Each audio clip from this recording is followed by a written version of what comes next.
Hello everyone, welcome to 4G अड्डा। आज हम लोग देखेंगे PYQ एनालिसिस में हिस्ट्री का सीरीज हम लोग स्टार्ट करने वाले हैं। साइड बाय साइड आपका पॉलिटी का चलता रहेगा। 2020 तक हम लोग पॉलिटी कंप्लीट कर चुके CAPF का। आई होप आप लोगों ने वो वीडियो देखा होगा। आज हम लोग जो 2022 का CAPF असिस्टेंट कमांडेंट का जो आपका एग्जाम था उसका हिस्ट्री के सोर्सेज हम लोग देखेंगे। अराउंड आपके 17 to 18 क्वेश्चन आपके हिस्ट्री से आए। हम लोग देखेंगे इनके सोर्सेज क्या रहे, कौन सी बुक आपको रेफर करनी चाहिए हिस्ट्री के लिए। बहुत सारे बच्चों के डाउट्स होते हैं बिकॉज हिस्ट्री का जो सिलेबस है वो बहुत वास्ट होता है। तो उसके चलते सब लोगों के डाउट्स होते हैं कि मैम ल्यूसेंट फॉलो करना है, स्पेक्ट्रम फॉलो करना है। कुछ बच्चे तमिलनाडु की बुक्स वाली भी पूछते रहते हैं। कुछ बच्चों का इतना कुछ इंटरेस्ट डेवलप हो जाता है कि वो लोग एंशियंट हिस्ट्री के लिए RS शर्मा और मेडिवल के लिए सतीश चंद्रा भी लेकर बैठ जाते हैं। बट हम लोग उस चीज को देखेंगे कि उनका कॉस्ट बेनिफिट रेशो क्या है, उसके अकॉर्डिंग हमको पढ़ना है। नो डाउट अगर आपको नॉलेज गेन करनी है तो आप वो चीजें पढ़ सकते हो, बट स्टार्टिंग में आपका मेन जो मकसद है, जो मेन मोटो है आपका, वो है आपको एग्जाम क्लियर करना है। तो उसके अकॉर्डिंग हम अपने सोर्सेज फॉलो करें तो बेटर रहेगा। All right, so let's start from the PYQ analysis video, and this is your first question. The Battle of Rakshashi Tangdi is popularly known as। बहुत ज्यादा इजी कैटेगरी का question ये होने वाला है आप लोगों का। सबको पता है कि एनसीईआरटी में थीम्स इन इंडियन हिस्ट्री जो आपकी क्लास 12th की एनसीईआरटी आती है, तो थीम 2 में जो आपका चैप्टर 7 है विजयनगर एम्पायर के बारे में, विजयनगर एम्पायर के बारे में जो चैप्टर में पेज है आपका 173, ये आपका पेज 173 का साथ में फोटो लगा हुआ है। ये आपका क्वेश्चन था कि जो राक्षसी तंगड़ी है उसको किस दूसरे नाम से जाना जाता है, तो that is your battle of Talikota. हम बहुत ज्यादा इसके डीपली एक्सप्लेनेशन में नहीं जाएंगे बिकॉज ये बहुत लेंदी वीडियो बन जाएगा। दैट्स व्हाई हम लोग सिर्फ उसी पर स्टिक करेंगे कि PYQ एनालिसिस आपको एक टू द पॉइंट सोर्स मिल जाए कि कौन सा आपको सोर्स पढ़ना होता है। तो अभी क्या करेंगे आप लोग, ये वीडियो के साथ साथ अपनी बुक खोलकर बैठेंगे। उसमें ये पैराग्राफ पर 173 पेज पर आप जाएंगे, ठीक है। वीडियो को पॉज करेंगे, वहां जाकर आपको लिख देना है कि ये CAPF 2022 का हिस्ट्री का क्वेश्चन है, ठीक है। ये आपको इसमें मार्क करके ये लाइन आपको लिख देनी है, ताकि जो नेक्स्ट जो यूपीएससी कैसे खेलता है, आस पास की जितने भी और स्टेटमेंट्स हैं वो भी आपको पढ़नी है। नेक्स्ट में हम एक्सपेक्ट कर सकते हैं कि यूपीएससी नेक्स्ट लाइन से आपका क्वेश्चन दे दे, ठीक है। तो इस तरीके से आपको ये पीवाई की जो एनालिसिस वीडियो है ये हेल्प करेगा। ऑल राइट, अब इसका सोर्स हम लोगों ने देख लिया। ये आपके जो आपको नोट्स मिले हैं 4G अड्डा के, उसमें भी हम लोगों ने कवर किया है राक्षसी तंगड़ी, ब्रैकेट आपका लिखा हुआ है तलीकोटा, ठीक है। चलो, moving to the next question. Next question is Ashokan inscription in Afghanistan are written in which of the following script. जो अफगानिस्तान में हुई एनडीए वाले बच्चों की जब क्लास सिक्स की जो हिस्ट्री की क्लासेस हुई थी, उसमें भी हम लोगों ने पढ़ा था, ग्रीक एंड अरामेइक में पढ़ा था हम लोगों ने। इसका सोर्स अगर आप देखें तो क्लास 6 की हिस्ट्री भी हो सकता है, ल्यूसेंट में भी आपको ये मिलता है, ठीक है। और जो थीम 1 है क्लास 12th की थीम 1, ठीक है, उसमें पेज नंबर है आपका 32। आपको ये पैराग्राफ मिलेगा जिसमें लास्ट में आपको लिखा मिलेगा the Aramaic and Greek scripts were used for inscription in Afghanistan. तो अफगानिस्तान में ही हम लोगों से पूछा गया है, तो दैट इज ग्रीक और अरामिक, ठीक है। सोर्स देख लिया हम लोगों ने। नोट्स ये हो गए आपके, inscription in north west of सब कॉन्टिनेंट, अरामिक और Greek use for inscription in Afghanistan. All right, moving to the third question, which of the following artworks was hailed by sister Nivedita as the first masterpiece of Indian art? Indian art का first masterpiece. अभी इस question को हम इस category में डाल सकते हैं बिकॉज ये सारी जो है आपकी पेंटिंग्स के बारे में बात हुई है, ये आपको क्लास 8 में मिल जाएंगी, ठीक है। नंदलाल बोस ने क्या पेंट किया था वो भी आपको मिल जाएगा, ठीक है। राजा रवि वर्मा ने अर्जुन और सुभद्रा वाली पेंटिंग करी थी, ये भी मिलेगा। भारत माता अबिंद्रनाथ में मिलेगा। बट यहाँ इस क्वेश्चन को हम थोड़ा सा हार्ड कैटेगरी में डाल सकते हैं, बिकॉज सिस्टर निवेदिता के बारे में आप लोगों ने नहीं सुना होगा, ठीक है। तो इसका जो सोर्स रहा वो आपके गूगल से हम लोगों ने इसका सोर्स निकाला है। It is widely believe that sister Nivedita was inspiration behind, जो अबिंद्रनाथ टैगोर का जो वर्क था, जो पेंटिंग थी भारत माता, उसके पीछे इंस्पिरेशन कौन रही? सिस्टर निवेदिता। आयरिश है जो आपके ये सिस्टर निवेदिता जिनके बारे में बात हुई है, ठीक है। इनको ये टाइटल मिला था, इन्होंने विमेन एजुकेशन और एम्पावरमेंट में बहुत सारे काम किए हैं इंडिया में, ठीक है। और ये रविंद्रनाथ टैगोर के साथ जो बंगाल स्कूल ऑफ आर्ट्स है वहां भी इन्होंने काम किया है। तो ये थोड़ा सा हम इसको हार्ड कैटेगरी में बोल सकते थे। चलो नेक्स्ट है, ये आपका बहुत ही इजी कैटेगरी में आता है, बट कुछ बच्चों को ये होता है कि मैम ये तो चीजें पढ़ी ही नहीं, हम लोगों ने कहाँ से आ गया। तो आप लोगों को बोला जाता है कि येलो कवर की जो ल्यूसेंट वाली बुक आती है जिसमें सारे चैप्टर सब सब्जेक्ट कंप्लीट हैं, कवर हैं, वो आपको रेफर करनी होती है। तो ये आपका ल्यूसेंट का सोर्स रह गया। इसमें आपसे जो रिवर्स के जो मॉडर्न नेम है प्लस आपका वैदिक जो नेम था उस रिवर का, उसको मैच करना था आप लोगों को। तो दृष्टावती का है चोटांग रिवर, बी में आएगा आपका अश्किनी है चेनाब, ठीक है। वितास्ता है आपका झेलम रिवर, पुरुषिनी है रावी रिवर। अब इसका सोर्स अगर हम लोग देखते हैं तो ल्यूसेंट की बुक में आपको ये सोर्स मिल जाएगा इसका, ठीक है। अक्षिनी, विपासा, पुरुषिनी, सरस्वती, वित्सता। और ये नेक्स्ट पेज पर ही आप लोग देखेंगे तो ये आपको टेबल मिल जाएगा जिसमें आपका मॉडर्न नेम और जो एंशियंट नेम है उसमें डिमार्केशन करके आपको टेबल मिलेगा, ठीक है। तो इजी क्वेश्चन की कैटेगरी में आने वाला है।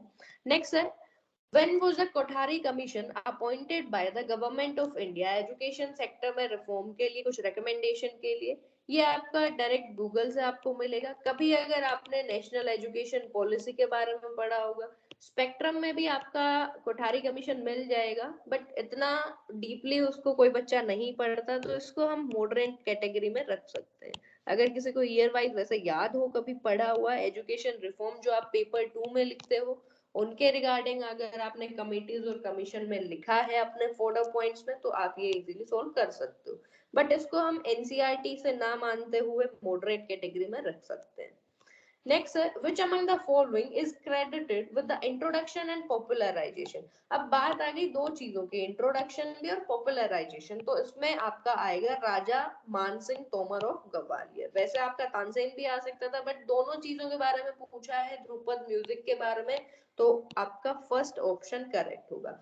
अगर इसका टू द पॉइंट हम लोग सोर्स देखें तो एनआईओएस का मटेरियल आता है हिंदुस्तानी म्यूजिक के बारे में, उसमें दिया हुआ है, उसमें आपको मिल जाएगा, ठीक है।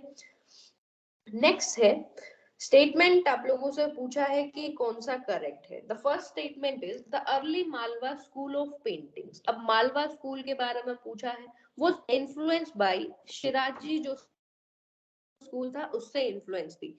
वाइल जो मुगल पेंटिंग्स है इनिशियली फॉलोड बिहजाद स्कूल, की जो मुगल पेंटिंग्स है वो बिहजाद ने जो पेंटिंग शुरू किया था, बिहजाद स्कूल वाला, उससे इंस्पायर थी। तो सेकंड जो ये चीज है, सेकंड जो फर्स्ट स्टेटमेंट का सेकंड पैरा है, ये बिल्कुल करेक्ट है। ये आपको देखने मिलेगा things in Indian history part 1 में, पेज नंबर 230 पे आपको ये देखने को मिल जाएगा। सोर्स देखेंगे अभी हम आगे। लेकिन जो पहला है, the early Malwa school of paintings was influenced by Shirazi school, ये आपको नहीं देखने को मिलेगा। ये स्टेटमेंट थोड़ा सा एक हार्ड कैटेगरी का हो जाता है, बिकॉज ना एनसीईआरटी में इसका सोर्स है, ना ल्यूसेंट में ये आपको मिलेगा। हायर जो रेफरेंस बुक है आपको उसमें ये चीज मिल जाएगी, बट उनका कॉस्ट बेनिफिट रेशो होता नहीं, ठीक है। तो ये आपके एक बुक का स्टेटमेंट, उसमें से a rich tradition of painting was developing in Shiraz in Persia, जो कि आपका सिराजी स्कूल यहाँ बोला गया है। तो फर्स्ट स्टेटमेंट इसके अकॉर्डिंग आपकी ट्रू है। सेकंड में the major exponents of Behzad school in India व सैयद अली और दूसरे हैं अब्दुल समाद। अब इसका है रेफरेंस पेज नंबर 230 थीम 1 जो आपकी क्लास 12th की हिस्ट्री है, उसमें आपको सफाविद किंग जो ईरान के, उनके बारे में बताया गया है। They patronize the finest artist, name Behzad का आया इसमें, ठीक है। फिर बताया गया कि जो ईरान से जो कुछ आर्टिस्ट जो मुगल इंडिया में आए थे, जो हुमायूं के टाइम पर दिल्ली लाए गए थे, वो कौन कौन से थे? मीर सैयद अली और दूसरे अब्दुल समान। यही आप लोगों से इसमें पूछा गया है, ठीक है। तो ये भी आपका second statement is B will be correct one. तो ऑप्शन रहने वाला है इसमें सी। ये हमने इसका सेकंड स्टेटमेंट का सोर्स देख लिया। बेहजाद पेंटर, सफावत गोल्ड, ठीक है, फाइनेस्ट आर्टिस्ट, और जो मीर सैयद अली है और अब्दुल समाद है वो दिल्ली में आए ड्यूरिंग मुगल इंडिया। ये आपके नोट्स हो गए, फौजी अड्डा के नोट्स हो गए। Alright, moving to the next slide. Which one of the following books was authored by Harshavardhana? Harshavardhana ने कौन सी बुक लिखी है आपसे पूछा। फर्स्ट आपसे ऑप्शन दे दिया हर्षचरिता। किसी बच्चे को कोई डाउट नहीं होना था, थीम 1 में आपका पेज नंबर 40 में क्लियरली लिखा है हर्षचरिता लिखी किसने है, ठीक है। इसका सोर्स अगर देखें तो ल्यूसेंट भी हो सकता है कि भाई हर्षचरिता जो है बाण भट्ट ने लिखी, ठीक है। फिर फिर उसके बाद आता है आपका ये वाला, यहाँ रत्नावली तो हर्षवर्धन वाली है, ठीक है। हर्षवर्धन ने लिखी रत्नावली, जो कि आपका करेक्ट ऑप्शन है। रेफरेंस अगर इसका हम लोग देखते हैं तो ल्यूसेंट की जो बुक है आपकी येलो कवर वाली, प्लस तमिलनाडु की हिस्ट्री है, उसमें आपको गीता गोविंदा का मिल जाएगा, ठीक है। पेज नंबर 51, जो ल्यूसेंट की बुक का पेज नंबर 51 आप लोग देखेंगे, उसमें साफ साफ लिखा हुआ है हर्षवर्धन ने लिखी आपकी रत्नावली, ठीक है। और दूसरा प्रियदर्शिका, ठीक है। अब यूपीएससी कैसे पूछ सकता है, नेक्स्ट में आपको प्रियदर्शिका पूछ सकते हैं, ठीक है। और एक ये जो संस्कृत प्ले है नागानंदा, ये भी आपसे पूछ सकता है, तो इसका हो जाएगा ऑथर कौन है, हर्षवर्धन। फिर उसके बाद बाण भट्ट, द ऑथर ऑफ हर्षचरिता। हर्षचरिता के बारे में किसने लिखा, बाण भट्ट ने लिखा। ये आपका फर्स्ट वाला ऑप्शन एलिमिनेट हो जाता है यहाँ से, ठीक है। कादम्बरी भी किसने लिखा है, बाण भट्ट ने लिखा है। ये भी सेम पेज पर आपको पेज नंबर 51 पर ही ये सारे सोर्स मिल जाएंगे, ठीक है। गीता गोविंदा का आपको थीम्स इंडियन हिस्ट्री में भी सोर्स मिलेगा, तमिलनाडु की जो एनसीईआरटी बुक आती है उसमें भी मिलेगा। गीता गोविंदा बाई जया देवा, ठीक है। कृष्णा और राधा के बारे में इसमें स्टोरी लिखी हुई है। नेक्स्ट हम लोग देखते हैं, ये आपका रेफरेंस के लिए नोट्स डाले हुए हैं इसमें।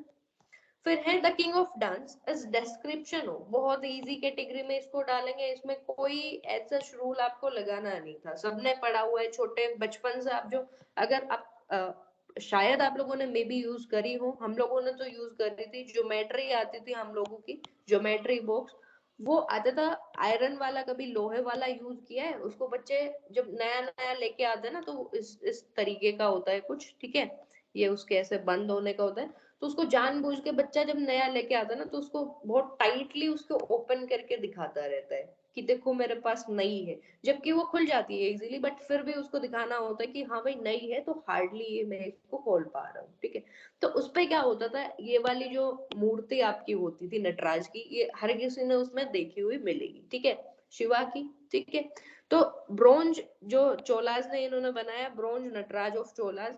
अब इसका अगर ये एक संस्कृत वर्ड है नटराज, नट का मतलब होता है डांस, और जो राजा हो गया वो किंग हो गया, तो the king of dance is Nataraja, ठीक है। इसका रेफरेंस आपको डायरेक्टली नहीं मिलेगा लिखा हुआ कि किंग ऑफ डांस कौन है, बट इसका आपको थीम्स में पेज नंबर 146 में आपको ये चीजें मिल जाएंगी, ठीक है। ये देखो, नट मीन्स डांस, और ये परफॉर्मेंस राजा वाला, ठीक है। ये आपका थीम्स का पेज नहीं है, ये आपका गूगल से सर्च किया हुआ पेज है। सर्च मत करने बैठ जाना थीम्स में कि मैम हम लोगों की बुक में तो ये है ही नहीं स्लाइड। ये वाला आपका गूगल से लिया हुआ है, ये आपका जो थीम्स का पेज है, ठीक है, दैट इज 146, जिसमें आपको ये मूर्ति के बारे में मिलेगा और चोलास के बारे में आपको रेफरेंस मिलेगा। Moving to the next slide, who among the following is author of famous partition narrative, The Other Side of Silence? बहुत ज्यादा बच्चों को इशू है कि मैम पता नहीं कितनी बुक्स याद करें। कुछ लोगों को लगता है ये करंट अफेयर्स का क्वेश्चन है, बट बिल्कुल गलत लगता है, बहुत ही इजी क्वेश्चन है। हमने अभी जो सीएपीएफ का सेकंड बैच चलाया है, उससे पहले जो एक मंथ हम लोगों को हो गया पेपर 1 के बैच वाले में, सीएपीएफ वाले में, तो उन बच्चों ने भी हिस्ट्री में ये चीज पढ़ी है। Themes in Indian history part 3, जो आपका क्लास 12th का बुक होता है, पेज नंबर है 390, उसमें आपको क्लियरली मिलेगा कि उर्वशी बुतालिया ने ये बुक लिखी है। ये आपका रेफरेंस हो गया बुक का, Urvashi Butalia in her book the book the other side of silence. ठीक है, ये आपके फिर नोट्स हो गए, फौजी अड्डा के नोट्स, उर्वशी बुतालिया, सारी चीजें इसमें इंक्लूड होती हैं। ठीक है, चलो next, which of the following cities on the bank of Ganga decline in importance? जब रेलवे लिंक जो स्टार्ट हो गया था, बॉम्बे वाला ऑपरेट करना स्टार्ट हो गया था, तो कौन सा जो एक सिटी है उसने अपनी इंपॉर्टेंस को खो दिया? तो इसमें आपको बहुत ही इजी कैटेगरी है, ये कोई हार्ड क्वेश्चन नहीं है, बिकॉज आपकी एनसीईआरटी से डायरेक्ट आया, themes in Indian history part 3 class 12 की एनसीईआरटी 281 पर आपको रेफरेंस देखने को मिल जाएगा।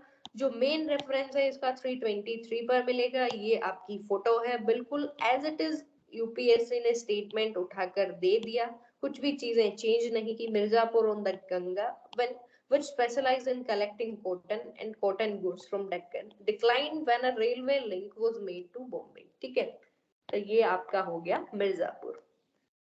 ये हो गया आपका फौजी अड्डा के नोट्स का रेफरेंस, यहाँ से आप लोग चेक कर लेना। नेक्स्ट है when was the first all India census attempted? अब ये आपका ह्यूमन ज्योग्राफी में भी आता है क्लास 12th की बुक में, ये आपका और जो लोअर जो क्लासेस की हिस्ट्री की बुक्स हैं उसमें भी आपको मिलेगा, स्पेक्ट्रम में भी आपको मिलेगा, ल्यूसेंट में भी आपको मिलेगा। कितने सारे सोर्सेज हैं। बट अगर हिस्ट्री की बात करें थीम 3 में पेज 321, जो ऊपर हम लोगों ने देखा पेज 323, इससे पहले ही 2 पेज पहले आपका पेज नंबर 321 से डायरेक्टली उठाया हुआ क्वेश्चन है, the first all India census was attempted in 1872। ठीक है, 1872 will be the correct answer. ये आपके नोट्स का रेफरेंस है, 1872 first all India census was conducted. फिर 1881 से आपका एवरी 10 इयर्स में इसको कंडक्ट करना स्टार्ट कर दिया था। नेक्स्ट है which of the following pair of years and historical events is correctly matched? आप लोगों से पूछा गया कि करेक्टली मैच कौन सा है। ठीक है, तो जो फर्स्ट वाला है यही आपका करेक्टली मैच्ड है। एल्बर्ट बिल की जो कंट्रोवर्सी हुई वो हुई थी आपकी 1883 में। फोक्स इंडियाज बिल 1783, तो ये भी गलत हो गया, सेकंड भी गलत हो गया। ठीक है, 1898 वाला जो लॉर्ड कर्जन इन्होंने बताया वाइसरॉय बने हैं, लेकिन वो बने थे, उनका जो टाइम पीरियड था 1899 से 1905 तक। इसका सोर्स है आपका स्पेक्ट्रम जो बुक है, इन सब का सोर्स स्पेक्ट्रम है। फर्स्ट 2 ऑप्शन आपको ल्यूसेंट जीके में भी मिल जाएगा। ठीक है, ये वाली चीज आपको स्पेक्ट्रम में पेज नंबर 258 पर मिलेगी, ये आपको स्पेक्ट्रम का 132 पर मिलेगा। डी ऑप्शन आपको मिलेगा जो अपेंडिक्स उसके पीछे जो टेबल बना होता है 859 पेज पर, आपको डी ऑप्शन का रेफरेंस मिलेगा। ये आपका स्पेक्ट्रम का जो फोटो लगाया है, सेकंड जो एंग्लो मराठा वॉर का लगाया, जो आपका ऑप्शन करेक्ट है इसमें। Moving to the next slide, consider the following historical events in India carefully। बहुत ही carefully आप लोगों को ये सारी चीजें इसमें consider करनी थी। चलो करते हैं carefully consider। The Indian press failed to protest against Vernacular Press Act of 1878। अब क्लियर कट आपको ये लाइन कहीं नहीं मिलेगी, ना आपको किसी स्पेक्ट्रम की बुक में क्लियर मिलेगी, ना आपको एनसीईआरटीज में मिलेगी, ना आपको अदर हायर बुक्स में मिलेगी। अब इसको आपको किस तरीके से समझना था कि भाई अगर कोई भी ब्रिटिश ऐसे एक्ट लाती है कि भाई वो जब्त कर लेगी, जो भी कॉन्फिस्केट कर लेगी जो इंडियन प्रेस है उनका सारा प्रॉपर्टी, अगर उनके खिलाफ कुछ लिखा आ गया, तो उसमें इंडिया की जो प्रेस वाले हैं वो क्यों नहीं प्रोटेस्ट करेंगे? करेंगे।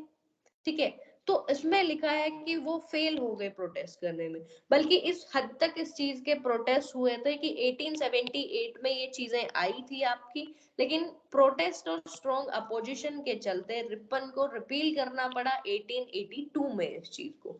तो प्रोटेस्ट तो किया है, स्ट्रॉन्ग अपोजिशन हुआ है, बाकी डिपेंड करता है ऑफिशियल आंसर की इस चीज को किस तरीके से लेती है। ठीक है, सेकेंड ऑप्शन है, तो ये आपका करेक्ट हो गया, सॉरी ये आपका इनकरेक्ट हो गया, क्योंकि इन्होंने बोला कि वो प्रोटेस्ट करने में फेल हो गए।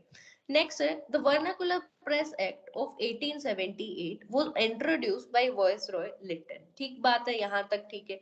Against the council of his own law member. अब इसमें क्या चीज आती है कि उन्होंने ये जो एक्ट है इसको पास तो कर दिया, अगर इसका हम रेफरेंस ले तो इसका भी आपको डायरेक्टली कहीं नहीं मिलेगा, बट जो इसी क्वेश्चन पेपर का जो हिंदी वाला अगर स्टेटमेंट पढ़े तो उसमें बोला गया है कि जो 1878 के वर्नाक्युलर प्रेस एक्ट वाले जो वॉइसरॉय लिटन जो इसको लाए थे, जो इसकी जो हिंदी में जो इसका लिखा हुआ है उसमें है कि उन्होंने अपने ही लॉ मेंबर के जो एडवाइस थी, जो उनके लॉ मेंबर्स की एडवाइस थी, उन्हीं के अगेंस्ट जाकर इसको दोबारा लागू किया।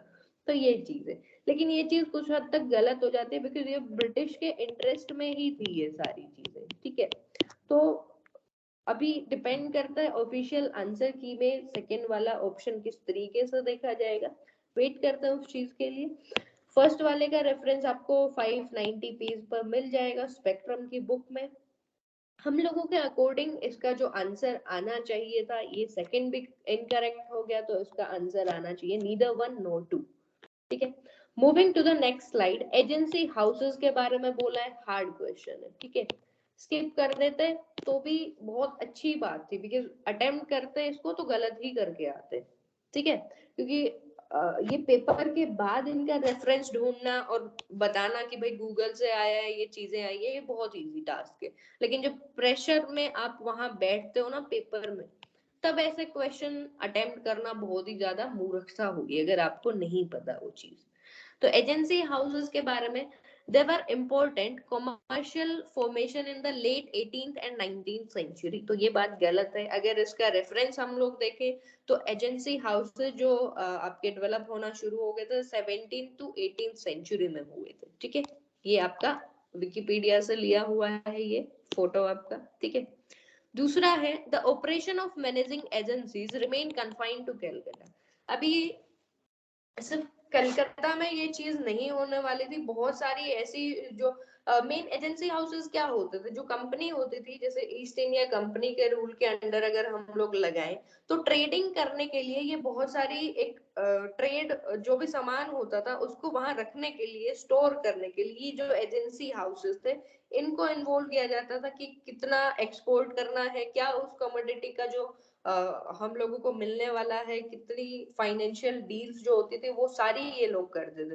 तो सिर्फ कलकत्ता में इसका रेफरेंस नहीं मिलेगा, जो बाकी और नोटेबल एजेंसी हाउसेस हैं, कंपनीज हैं, उनके अलग अलग जगह पर थे, उन सबके रेफरेंसेस में लिखे हुए हैं। तो सेकंड स्टेटमेंट भी आपका इनकरेक्ट हो जाएगा, तो नीदर वन नॉर टू इसका ऑप्शन आएगा। बहुत हार्ड क्वेश्चन था, इसको आप स्किप कर सकते थे। नेक्स्ट वाला है आपका, which one of the following statement about coins struck during 200 BCE to 300 CE? अब आपको BCE और CE का फुल फॉर्म जो है वो कमेंट सेक्शन में बताना है। इन द इंडियन सब कंटिनेंट इज नॉट करेक्ट, इसमें आप लोगों से नॉट करेक्ट पूछा गया है, इसको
hello everyone, sorry for the interruption, वो सडनली कनेक्शन लॉस्ट हो गया और आपका वीडियो बीच में ही एंड हो गया, ठीक है, रिकॉर्ड नहीं हो पाया।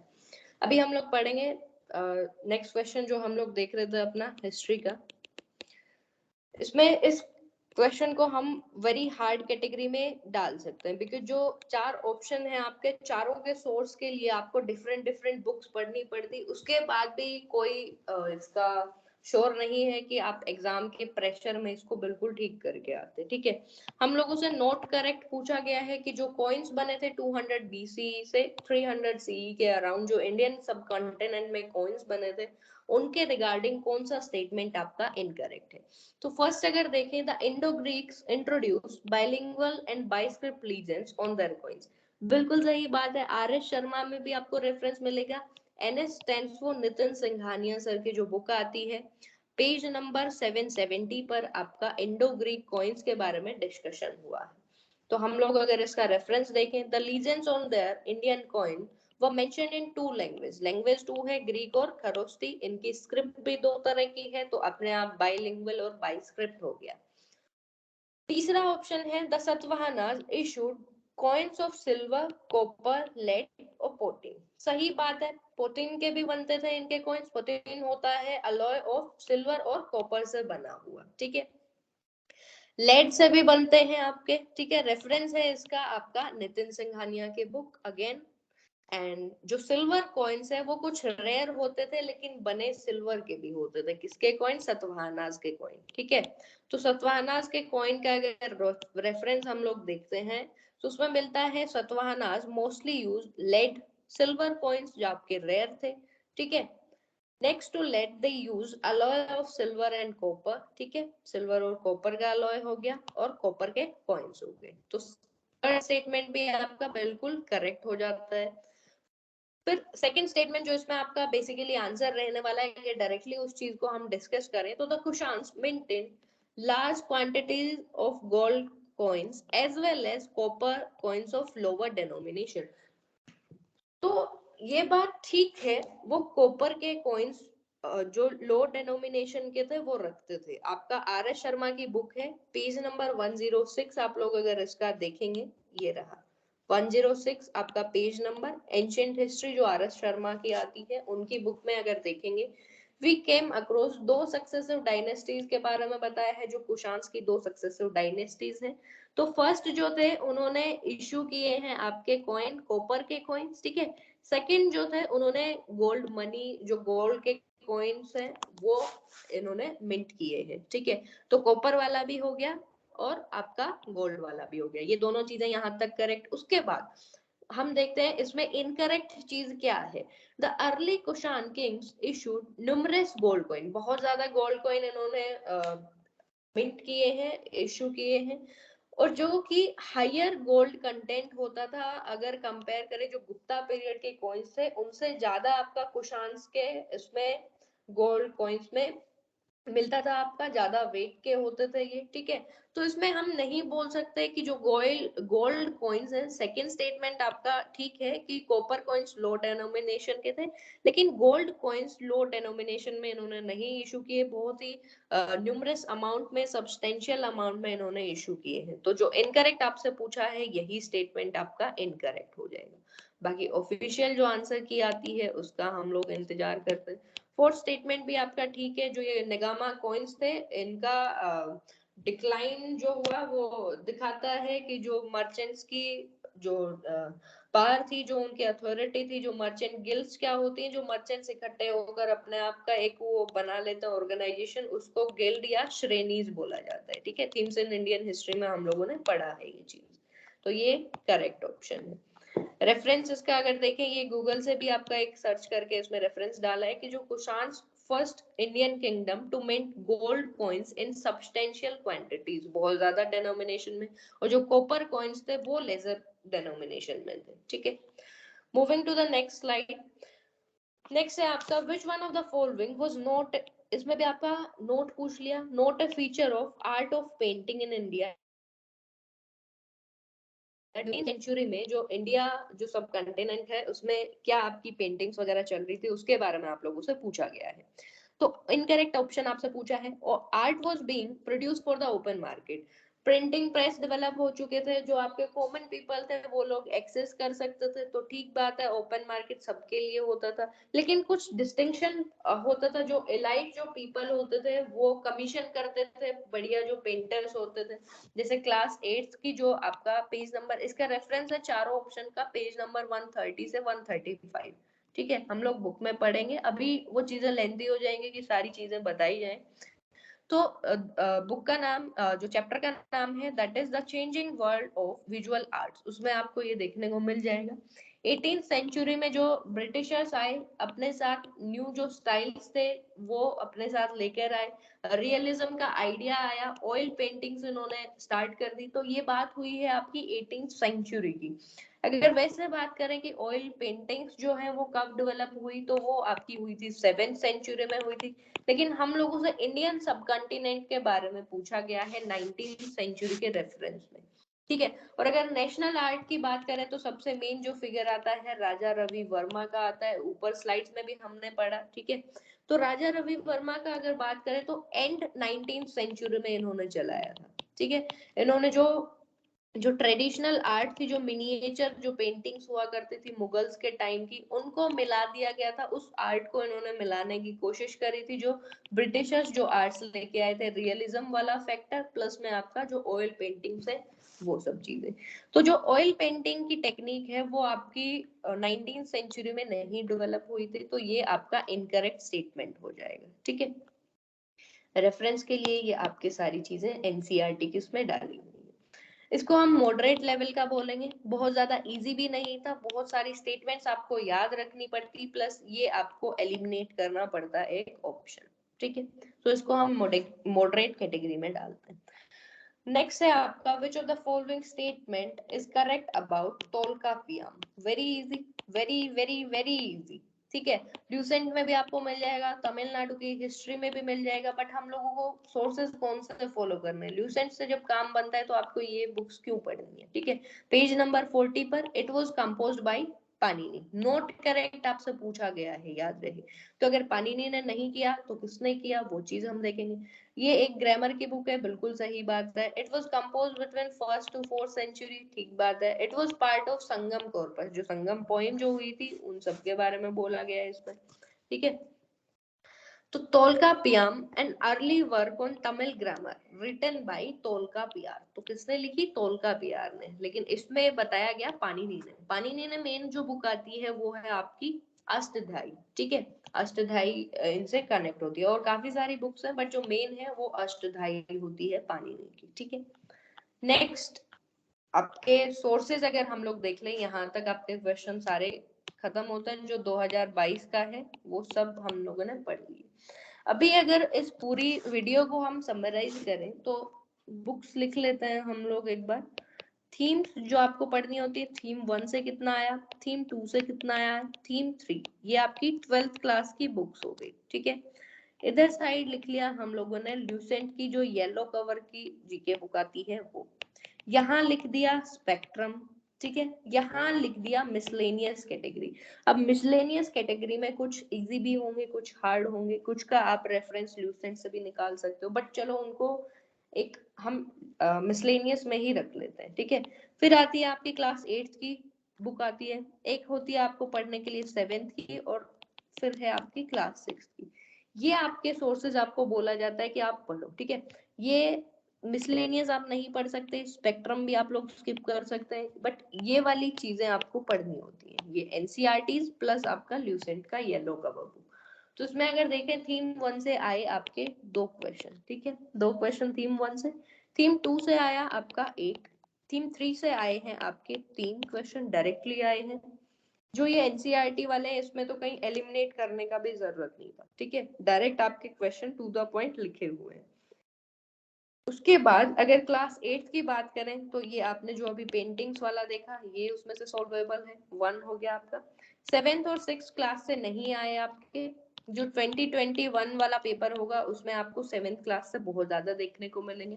ठीक है, फिर ल्यूसेंट येलो की येलो कवर वाली जो आपकी जीके बुक आती है उसकी बात करें तो उसमें से आए हैं आपके 5 क्वेश्चन। ठीक है, बहुत ज्यादा एक बड़ा नंबर है ये। स्पेक्ट्रम से जो आपके डायरेक्टली सॉल्व होता है वो तो एक है, बाकी रेफरेंस एक दो का और मिल सकता है आपको। मिसलेनियस कैटेगरी में आपके 5 क्वेश्चन को हम लोग डाल सकते हैं, जिनमें से आप एक दो अटेम्प्ट कर सकते थे एलिमिनेशन टेक्निक के साथ, बट कोई बात नहीं, हम उनको 5 को भी अगर हार्ड कैटेगरी में डालते हैं, टोटल हो गए आपके कितने, 18 क्वेश्चन। ठीक है, अब जैसे मिसलेनियस पे कोठारी कमीशन वाला भी डाला हुआ है, ठीक है, तो कोठारी कमीशन इजी बोल सकते हैं, अगर पेपर 2 के साथ में तैयारी करते हो तो वो सब चीजें लिखते हो उसमें, ठीक है, तो कोई बात नहीं, हम उसको एक मिसलेनियस में ही रख देते हैं। बट फिर भी हम लोग देखते हैं कि एनसीईआरटी का क्या रोल रहा आपका, ठीक है, 3 4 5 6 7, ठीक है, 7 क्वेश्चन डायरेक्टली आपके एनसीईआरटी से आए हैं, ठीक है, 7 into 4, सॉरी 7 into 2, 14 मार्क्स का, ठीक है, 2 मार्क्स का होता है, 125 क्वेश्चन आपके आते हैं, 250 मार्क्स का पेपर होता है सीएपीएफ का, तो 14 मार्क्स आपको यहाँ से इजीली मिल जाते हैं, ठीक है। अब 18 में से 7 आ गए आपके एनसीईआरटी से, ल्यूसेंट वाले भी 5 बहुत ज्यादा इजी थे, 5 यहाँ से आ गए, 5 into 2 10, 10 मार्क्स ये हो गए आपके, 14 ये हो गए, 14 + 10 24 मार्क्स, 24 मार्क्स तो आपके इतना इजी जो क्वेश्चन थे उसमें से आप इजीली गेन कर सकते थे, ठीक है। 7 और 5 12, ठीक है, 12 क्वेश्चन आपके 12 क्वेश्चन 18 में से इजीली सॉल्वेबल थे। फिर उसके बाद आप ये 6 जो क्वेश्चन है इनको स्किप भी कर देते तो कोई इशू नहीं था, बिकॉज 100% आप लोगों को कोई सब्जेक्ट नहीं करना होता, ठीक है, और 100% कोई सब्जेक्ट छोड़ना नहीं होता। तो 12 आउट ऑफ 18 अगर आप इजीली कर सकते हैं तो हिस्ट्री कहाँ हार्ड हुआ फिर आपका, फिर क्यों डरते रहते हो कि मैम हिस्ट्री हार्ड है, उसमें से पता नहीं क्या चीजें पढ़नी है, कितनी बार तो क्यों नहीं पता आप लोगों को ये चीजें बताई गई है, सिर्फ इतना पढ़ लो, यहाँ तक पढ़ लो, स्पेक्ट्रम तक भी मत जाओ आप लोग, ठीक है, स्पेक्ट्रम भी छोड़ दो, मत पढ़ो तुम लोग, ये पढ़ लो आप, बहुत है इतना। 18 में से अगर 12 13, अब ये तो बिल्कुल ऐसे लगाए, कुछ मिसलेनियस में भी आप कर दोगे, अगर इसको और माने 14 क्वेश्चन आप इजीली कर लेते, ठीक है, 12 तो इजीली कर लेते, 2 आप खींचतान के तुक्केबाजी करके आप कड़बक्कड़ बोल के या जैसे भी करते वो कर देते, ठीक है। 14 आउट ऑफ 18 करना भी अपने आप में बहुत बड़ी बात है, 18 आउट ऑफ 18 तो आपके टीचर ही नहीं कर पाएंगे, ठीक है, जब एग्जाम में उनको अगर डायरेक्टली बिठा दिया जाए, ठीक है। तो हो गया ये आपके सोर्सेज हो गए। अब इतना दूर तक आप लोग आ ही गए हो तो एक डबल कलर में तीन तीन शेड में, ठीक है, येलो, फिर उसके बाद रेड, फिर लाइट रेड, अपना थैंक यू लेते जाओ बाकी सब लोग, ठीक है, और ये थैंक यू और लोगों को भी पहुंचा देना भाई। कैसे पहुंचाओगे, जो वीडियो है उसका लिंक शेयर कर दो, ठीक है, और जो आपके ये स्लाइड्स बनते हैं इनमें वही बात, बहुत ज्यादा टीम के एफर्ट्स लगते हैं, उनको अप्रिशिएट कर दो आप, ठीक है। कमेंट सेक्शन आप लोगों के लिए ओपन है, जो भी आपको बोलना होता है आप उसमें शेयर कर सकते हैं अपने सारे जो भी आपकी फीडबैक्स है। फिर मिलते हैं नेक्स्ट वीडियो में, 2021 का जो सीएपीएफ का हिस्ट्री है उसका एनालिसिस हम लोग करेंगे। आई होप आप लोगों को वीडियो पसंद आया, सब्सक्राइब कर लिया करो, लाइक वाइक कर दिया करो, चैनल को शेयर कर दिया करो। All right.